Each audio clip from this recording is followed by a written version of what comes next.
चलिए let's move on with this session. Okay, चलिए अगला टॉपिक क्या है? Other freedoms. अभी तक हम लोग कहाँ तक देख चुके थे?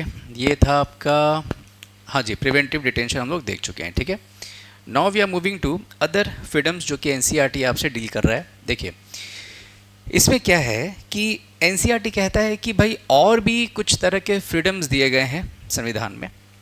क्या क्या है वो सब हमें देखना होगा, लेकिन एक बहुत ही इंपॉर्टेंट देखिए यहाँ पे कीवर्ड यूज़ किया जा रहा है, नॉट एब्सोल्यूट।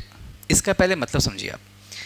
देखिए यदि मैं कहता हूं कि समथिंग इज एब्सोल्यूट,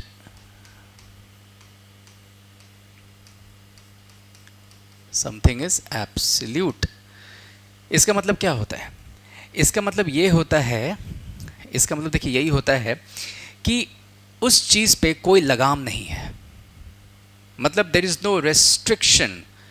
अगर मैं कहता हूँ, मान लीजिए मैं कहता हूँ कि एग्जाम्पल के तौर पे कह रहा हूँ, वैसे ये सही नहीं स्टेटमेंट है बट मैं एग्जाम्पल के तौर पे कह रहा हूँ, right to freedom of speech and expression is absolute in nature. मतलब इसका क्या निकलता कि right to freedom of speech and expression पे कोई रेस्ट्रिक्शंस नहीं है। जितना मन करे आप उतना स्पीच करें, जितना मन करे उतना आप एक्सप्रेस करें, कोई उस पर रेस्ट्रिक्शंस नहीं है। बट ऐसी बात नहीं है।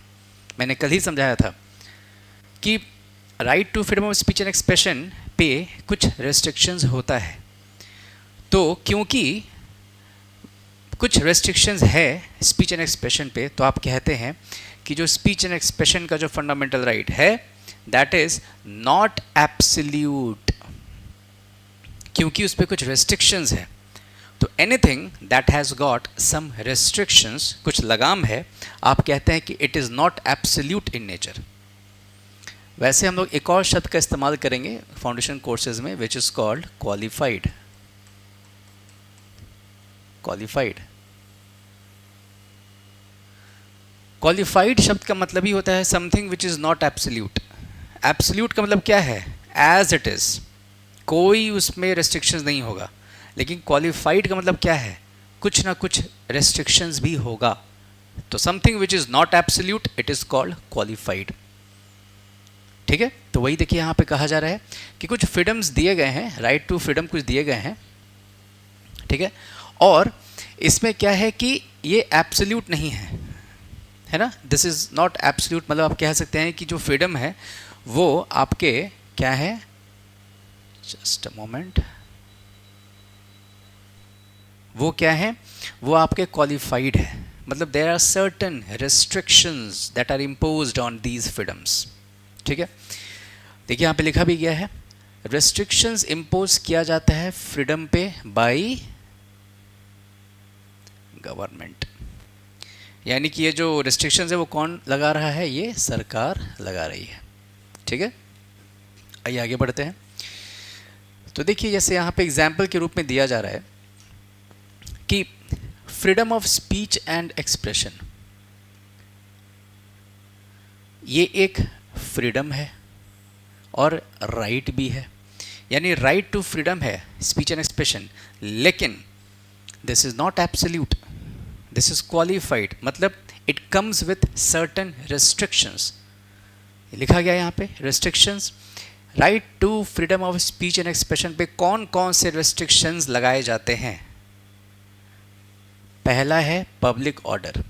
आपको कुछ भी ऐसा बोलना या एक्सप्रेस नहीं करना है जिससे कि पब्लिक ऑर्डर ही खराब हो जाए। दूसरा क्या है? पीस, शांति, है ना। तीसरा क्या है? मोरालिटी, और यहाँ लिखा गया है एटसेट्रा। जब हम लोग फाउंडेशन कोर्सेज में देखेंगे तो वहाँ पे सॉवरिटी आता है, foreign relations with other countries आता है, कंटेम्प्ट ऑफ कोर्ट आता है, बहुत कुछ है जो कि यहाँ पे ऐड हो जाएगा। ठीक है, तो ये आपको याद रखना था कि right to freedom of speech and expression में पब्लिक ऑर्डर, पीस, मोरालिटी, ये सब एक रिस्ट्रिक्शन है। इसी तरह से आप यहाँ देखिए कि फ्रीडम ऑफ या फ्रीडम टू असेंबल, मैंने बताया भी था, आप कहीं पे असेंबल हो सकते हैं, कुछ लोग इकट्ठा हो सकते हैं, कोई दिक्कत की बात नहीं है, लेकिन इकट्ठा होना होगा आपको पीसफुली, शांति से।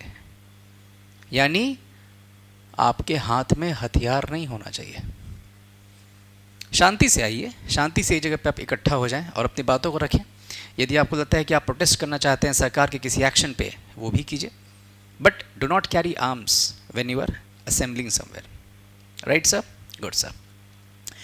अगला देखिए क्या है, ये भी है कि सरकार चाहे तो असेंबली, राइट टू असेंबली यानी असेंबल करने का पावर भी बहुत हद तक वो लिमिट कर सकती है, रेस्ट्रिक्ट कर सकती है। कैसे? सरकार कह सकती है कि 5 या उससे ज़्यादा लोग असेंबल यदि होते हैं तो उसे अनलॉफुल माना जाएगा, यानी उसे इल्लीगल माना जाएगा उसे। क्लियर है? इसीलिए कभी कभी कहा गया है कि शायद इसे मिसयूज़ भी किया जा सकता है। अगर एक जेन्युइन प्रोटेस्ट आप करना चाहें against the policy of the government, तो हो सकता है कि इट मे बी मिसयूज्ड। तो ये सब आपको एनसीईआरटी जो है वो पॉइंट्स ढंग से बताना चाह रहा था, आराम से देख लीजिए, इससे ज़्यादा की आपको ज़रूरत ही नहीं पड़ेगी। Qualified absolute right to freedom जो है वो एब्सोल्यूट नहीं है, it is qualified because there are certain restrictions that is being impose by the government. Freedom of speech and expression पे कौन कौन से रिस्ट्रिक्शंस आते हैं? पब्लिक ऑर्डर आता है, पीस आता है, मोरालिटी आता है, एट्सेट्रा है, जिसमें कंटेम्प्ट ऑफ कोर्ट, सॉवरेनिटी, बहुत तरह की चीज़ इसमें आती है, डिफेमेशन भी आता है। असेंबल क्या है? पीसफुली एंड विदाउट आर्म्स, ये भी आपका है ना? असेंबल आप करें बट पीसफुली करना है, विदाउट आर्म्स करना है। 5 और मोर पर्सन्स यदि कहीं पे इकट्ठा होते हैं दैट इज़ अनलॉफुल। और जेन्युइन प्रोटेस्ट यदि आप करना चाहते हैं तो शायद उस पर आपको लगेगा कि शायद सरकार यदि 5 या 5 से ज़्यादा लोगों को असेंबल होने से ही रोकना चाह रही है, तो इसका मतलब है कि शायद कहीं ना कहीं आपका जेन्युइन प्रोटेस्ट भी दिखेगा नहीं, बिकॉज आप असेंबल ही नहीं हो सकते हैं।